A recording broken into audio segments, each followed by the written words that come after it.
পুরানো সেই দিনের কথা। আজকে বড্ড পুরনো দিনের কথা মনে পড়ছে এবং বলতেও ইচ্ছা করছে। বর্তমানে যে পরিস্থিতিতে আমরা দাঁড়িয়ে আছি বা যে মানে দুনিয়ার যে হাব ভাব লক্ষ্য করছি, যুগের পরিবর্তনের সাথে সাথে মানুষের পরিবর্তন যে কত হচ্ছে, মানুষ যে কিভাবে ছুটছে, এতই দৌড়চ্ছে যে কোথায় গিয়ে সে থামবে সে কিন্তু নিজেও জানে না। তাই পুরনো দিনের কথা কিছু মনে পড়ছে, আর বর্তমান যুগে মিলিয়ে নিতে গিয়ে কতটা যে অসামঞ্জস্য লক্ষ্য করা যায় সেই নিয়ে আজ আমার ভিডিও। নমস্কার, রিয়ালাইজেশন চ্যানেলে সবাইকে অভিনন্দন। আপনারা নিশ্চয়ই সবাই খুব ভালো আছেন, শুভ রথযাত্রায় নিশ্চয়ই খুব আনন্দ করেছেন। আজকের ভিডিওটা স্কিপ না করে প্লিজ একটু দেখবেন। মনে হয় পুরনো দিনে আপনারাও ফিরে যাবেন। যারা আমাদের মতন বয়সী মানুষ আছেন তাদের পুরনো দিনের কথাগুলো নিশ্চয়ই মনে পড়বে। চলুন আসল কথায় আসা যাক। দেখুন, আমাদের দিনে প্রতিবেশী বলে একটা শব্দ ছিল। এখন কিন্তু প্রতিবেশী শব্দটা আর ব্যবহার করা উচিত নয়। কেন আমি বলছি, আমাদের সময় আশেপাশে যারা থাকতেন তারা আমাদের ঘরের লোকের মতো, যেন আপনজন। প্রতিবেশী যেন আপনজন। কোনো কিছু হলেই তো ছুটে চলে আসা। এছাড়াও প্রতিদিন যেন নিত্যকারের একটা গল্প গুজব, এ ওর বাড়ি যাওয়া, এ ওর বাড়ি বসা, কথা বলা, চা খাওয়া এবং নানা রকম সমস্যার কথা আলোচনা করা এবং পাশে এসে দাঁড়ানো। এই প্রতিবেশীটা শব্দটা আমরা ব্যবহার করতাম, এইভাবে আমরা দেখতে পেতাম বলে প্রতিবেশীকে। কিন্তু আজ প্রতিবেশী শব্দ বলে কিচ্ছু নেই, কারণ এখন বাড়িই নেই, এখন হচ্ছে সমস্ত ফ্ল্যাট। সেই ফ্ল্যাটের মানুষগুলো এমনভাবে এখন সবাই বসবাস করেন যে কারোর বাড়িতে কি হচ্ছে কেউ তো জানতেই পারেন না। উপরন্তু কেউ মারা গেলে যখন ডেড বডিটা বার করা হয় তখন বলে, ও ওর বাড়িতে উনি মারা গেছেন। এইভাবে একটা প্রশ্ন তাদের মধ্যে থাকে, কারণ প্রতিবেশী শব্দটা আর কিচ্ছু নেই এখন আর। আগের দিনে প্রতিবেশীরা, ধরুন আমার বাড়ির কাউকে, কোনো বাচ্চাকে, আমি একটু কোথাও যাব, কাজ আছে, আমার বাড়ির বাচ্চাকে কিন্তু প্রতিবেশীর কাছে আমরা রেখে যেতে পারতাম, নিশ্চিন্তে মনে যেতে পারতাম। কিন্তু এখন বিশ্বাস কিন্তু আর নেই। আজ বিশ্বাস নেই বলেই প্রত্যেকটা জায়গায় দেখবেন সিসি ক্যামেরা, টিভি বসানো রয়েছে, কারণ বিশ্বাস শব্দটাই মুছে গেছে। বিশ্বাস বলে কিচ্ছু নেই, তাই প্রতিবেশী শব্দটাও কিন্তু আজ মুছে গেছে। 2 নম্বর পয়েন্ট,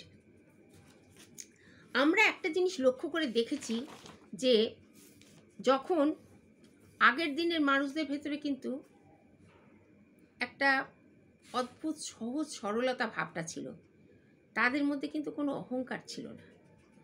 অহংকার ছিল না আমি এই অর্থে বলছি, দেখুন তখনও তো আমাদের সময়ে যেসব ধনী ব্যক্তিদের দেখেছি বা বেশ বড় লোক, উচ্চশিক্ষিতও আছে তাদের মধ্যে, আমাদের সময়ে কিন্তু কম উচ্চশিক্ষিত ছিল না। লেখাপড়ার কিন্তু যথেষ্টই চল ছিল, বাবা মার যথেষ্টই চাপ ছিল যে ছেলে মেয়েদের পড়াশোনা শিখুক, তারাও শিক্ষিত হোক। তো তখন দেখেছি তখনকার মানুষদের মধ্যে কিন্তু কোনো অহংকার ছিল না। ধনী, আমি বড় লোক, আমাদের অনেক সম্পত্তি আছে বলে যে খুব সহজ সরল সাদামাটাভাবে জীবনযাপন করতো। কিন্তু এখনকার দিনে দেখেছেন, এখনকার দিনে যারা গরিব মানুষ খেতে পায় না হয়তো, কিন্তু ওপরে কীরকম চালচলন দেখেছেন। বড় লোক ভাবটা, ঠাঁটটা কিন্তু তাদের দেখানো সবচেয়ে বেশি দরকার। সুখ বলে হয়তো একটাও কিছু নেই, কিন্তু সুখকে দেখাবার জন্যে পয়সা খরচ করে সুখকে তৈরি করে বাইরের লোককে দেখাচ্ছে, দেখুন আমি কত বড় লোক, আমি কত সুখী। এই জিনিসটা কিন্তু এখনকার মানুষের মধ্যে খুব দেখা যায়। 3 নম্বর, সম্পর্ক কিন্তু এখন অনেক দূরে চলে গেছে। আগের দিনের সম্পর্কটা দেখেছেন কত মধুর ছিল। লোকে মানে আত্মীয় স্বজনের বাড়ি যাবে, গিয়ে থাকবে 2 দিন, কি আনন্দ। কোনো অনুষ্ঠান হলে তো 7 দিন 10 দিন আগে থেকে গিয়ে সব অনুষ্ঠান আনন্দ উপভোগ করছে। কি যে একটা মধুর সম্পর্ক, সেই সম্পর্কটাকে বলে বোঝানো যাবে না, এমন একটা সম্পর্ক ছিল আত্মীয়দের সঙ্গে।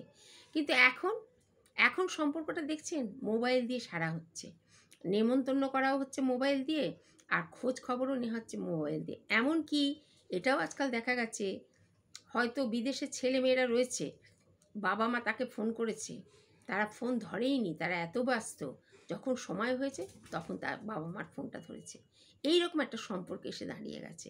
তাই সম্পর্কটা কত দূর, কত দূরত্ব হয়ে গেছে সেটাও কিন্তু আগেকার দিনের মতন কিন্তু আর পাওয়া যায় না। 3 নম্বর, বৃদ্ধ বাবা মা। আগের দিনে বৃদ্ধ বাবা মাকে এমন পরিবারেও দেখা গেছে যে সকালবেলায় উঠে বাবা মাকে প্রণাম করে তবে কাজ শুরু করতো। এরকম অনেক পরিবারে দেখা গেছে, আগের দিনের কথা আমি বলছি। এখনকার দিনের কিন্তু ছেলেমেয়েরা বাবা মাকে প্রণাম করতেই ভুলে যায়। তারা প্রণাম করা তো দূরের কথা, এমন অনেক পরিবারে দেখা গেছে বাবা মায়ের সম্পত্তি সব কেড়ে নিয়ে তাদের রাস্তায় বার করে দিয়েছে, তাদের উপর অত্যাচার করছে। বাবার মতো শ্রদ্ধার সম্পর্ক তো দূরের কথাই, বাবা মাকে একটা বোঝা মনে করছে। তাই জন্যে দেখবেন দিকে দিকে এত বৃদ্ধাশ্রম গড়ে উঠেছে, যে বাবা মা আজ বোঝা হয়ে গেছে। সেই বাবা মার প্রতি শ্রদ্ধা সম্মান কোথায় গেল? তারা যতই ব্যস্ত থাকুক, জানি বর্তমান যুগ যান্ত্রিক যুগ এবং প্রচুর ব্যস্ততার যুগ, কম্পিটিশনের যুগ। প্রত্যেকটি ছেলে মেয়ে দৌড়চ্ছে, তারা বোথ সাইড চাকরি করে সংসারকে সুন্দর করে গোছাচ্ছে, ছেলে মেয়েকে বিভিন্ন উঁচু বড় বড় জায়গায় পড়াচ্ছে, সব করছে। কিন্তু মানসিকতার পরিবর্তনটা কি করে হয় আপনি বলুন তো?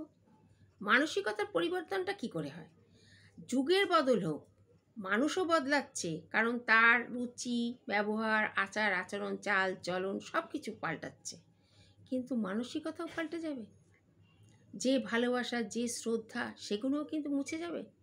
তাদের যান্ত্রিকতার যুগ আর তাদের জীবনটা এত দৌড়ানোর জন্যে, এটা কিন্তু আগের দিনে আমরা দেখিনি। আমরা দেখেছি শ্রদ্ধা করতে বাবা মাকে, ভাই বোনদের, ছোটো ছোটো ভাই বোনদের, বড় বড় ভাই বোনেরা মানুষ পর্যন্ত করেছে কোলে পিঠে করে। কত আজ ভাই ভাই সেরকম সম্পর্কও নেই। কত পরিবারে দেখেছেন ভাই ভাই কত যুদ্ধ, সম্পত্তি নিয়ে যুদ্ধ, এছাড়াও অনেক কিছু ব্যাপারে মনোমালিন্য, কেউ কারোর সঙ্গে সম্পর্কও রাখে না, এরকম দেখা যাচ্ছে। আগেকার দিনের সঙ্গে অনেক তফাৎ লাগে। 4 নম্বর, পুরনো সেই দিনের কথা বলতে গেলে আরও একটা জিনিস মনে পড়ে, শ্রদ্ধা, প্রেম, বন্ধন। দেখুন, আগের দিনে যখন বিয়ে হতো তখন শ্বশুর বাড়িতে গিয়ে স্বামীকে তো পতি পরমেশ্বর বলেই তো মানত। শ্বশুর শাশুড়িকে সেবা যত্ন করা, তাদের দেখাশোনা করা, তারপর সন্তান মানুষ করা, স্বামীর প্রতি খেয়াল রাখা, সব কাজ কিন্তু আগেকার দিনের এই জিনিসটা দেখা যেত। এখনও যে করে না আমি তা বলছি না, সে কথা আমি বলছি না, কিন্তু এখন ঘরে ঘরে দেখা যাচ্ছে ডিভোর্স। প্রেম ভালোবাসা মুহূর্তের মধ্যে উবে যাচ্ছে, দ্বিতীয় বিয়ে করছে, একজনকে ভুলে যাচ্ছে, আবার স্ত্রী থাকতেও বাইরে গিয়ে নানা রকম পরকীয়া করছে। ডিভোর্স করে দিয়ে সন্তানদের মনের ভিতরে যে একটা কষ্ট, সেই কষ্টটা কিন্তু বাবা মা বুঝছে না। সন্তানের দিকে আবার তাকাচ্ছেও না, তাদের কথা ভাবছেও না, বাবা মা আলাদা হয়ে গেল। এবারে বাবা মা কার কাছে কে থাকবে এই নিয়ে একটা যুদ্ধ চলল। তারপরে কারোর না কারোর কাছে সেই সন্তান মানুষ হতে থাকলো, কিন্তু একজনকে তাদের ছাড়তে হলো। এতে তাদের মনের ওপর যে চাপ সৃষ্টি হলো সেটা কিন্তু বাবা মা বুঝলো না। আর সহজেই দেখি যে ভালোবাসা, শ্রদ্ধা সব মুছে গিয়ে আবার নতুন করে আর একজনকে ভালোবেসে বিয়েও করছে তারা। তাহলে এই আমরা জানতাম বিবাহ বন্ধন হচ্ছে 7 জন্মের বন্ধন, এখন তো কিছুই দেখতে পায় না। জন্মের বন্ধন কি, এখন মনে হয় জন্মের গেরো হয়ে যায়, এগুলো লক্ষ্য করা যাচ্ছে। আগেকার দিনে কিন্তু সেগুলো আমরা দেখতে পেতাম না। আরও একটা পয়েন্ট আপনাদের বলি, সেটা হচ্ছে পুরনো দিনের কথা বলতে গেলে আরও একটা কথা আমার বারবার মনে আসে, যে সহজ সরল জীবনগুলো একদিন আগের দিনের মানুষের মধ্যে ছিল, তারা কিন্তু তাদের মধ্যে শুধু তারা কিন্তু নিজেদের দিয়ে ব্যস্ত থাকতো না, তাদের মধ্যে দেখা যেত অনেক সামাজিক কাজও তারা করত। এই যে কত ধনী পরিবারে আমি দেখেছি, আমাদের সময় দেখেছি, তারা ঝাঁপিয়ে গিয়ে পড়েছে, সমাজ সেবা করছে, সমাজের কাজ করছে, প্রত্যেকের পাশে গিয়ে অসহায়দের পাশে দাঁড়াচ্ছে, সব কিছু করছে। এখন যে নেই তা নয়, আমি সেটা বলবো না, সম্পূর্ণ যে নেই তা নয়, কিন্তু এখন দেখা যাচ্ছে এত আত্মকেন্দ্রিক, নিজেকে ছাড়া কিচ্ছু জানে না। নিজেকে আগে নিজেরটা দেখবে, পরের দেখা তো দূরের কথাই, খালি নিজেকে করে পাশের বাড়ি কী হচ্ছে, বিপদ হচ্ছে, তাকে গিয়ে দৌড়ে বাঁচাই, আমি তো ঠিক আছি, এই মনোভাবটা তাদের মধ্যে খুব। আর সেটাই হচ্ছে আজকে এমন একটা মানুষকে এমন একটা মানসিকতায় নিয়ে গেছে, যে বর্তমান যুগের যে চাল চলন আচার ব্যবহার সেগুলো দেখলে মনে হয় দিনের পরিবর্তনের সাথে সাথে তাদেরও পরিবর্তন এত বেশি হয়েছে মনের দিক থেকে যে সত্যি খুব অবাক লাগে। তাই একটা কথাই যা শেষে বলবো যে পুরনো সেই দিনের কথা বলতে গেলে বারবার একটা কথাই মনে পড়ছে যে আগেকার মানুষদের কিন্তু মন এত সংকীর্ণ ছিল না, এখনকার মানুষের মন কিন্তু অনেক সংকীর্ণ হয়ে গেছে। তবে একটা কথা মনে রাখতে হবে, পুরনো চাল কিন্তু ভাতে বাড়ে। ভালো লাগলে সাবস্ক্রাইব করবেন।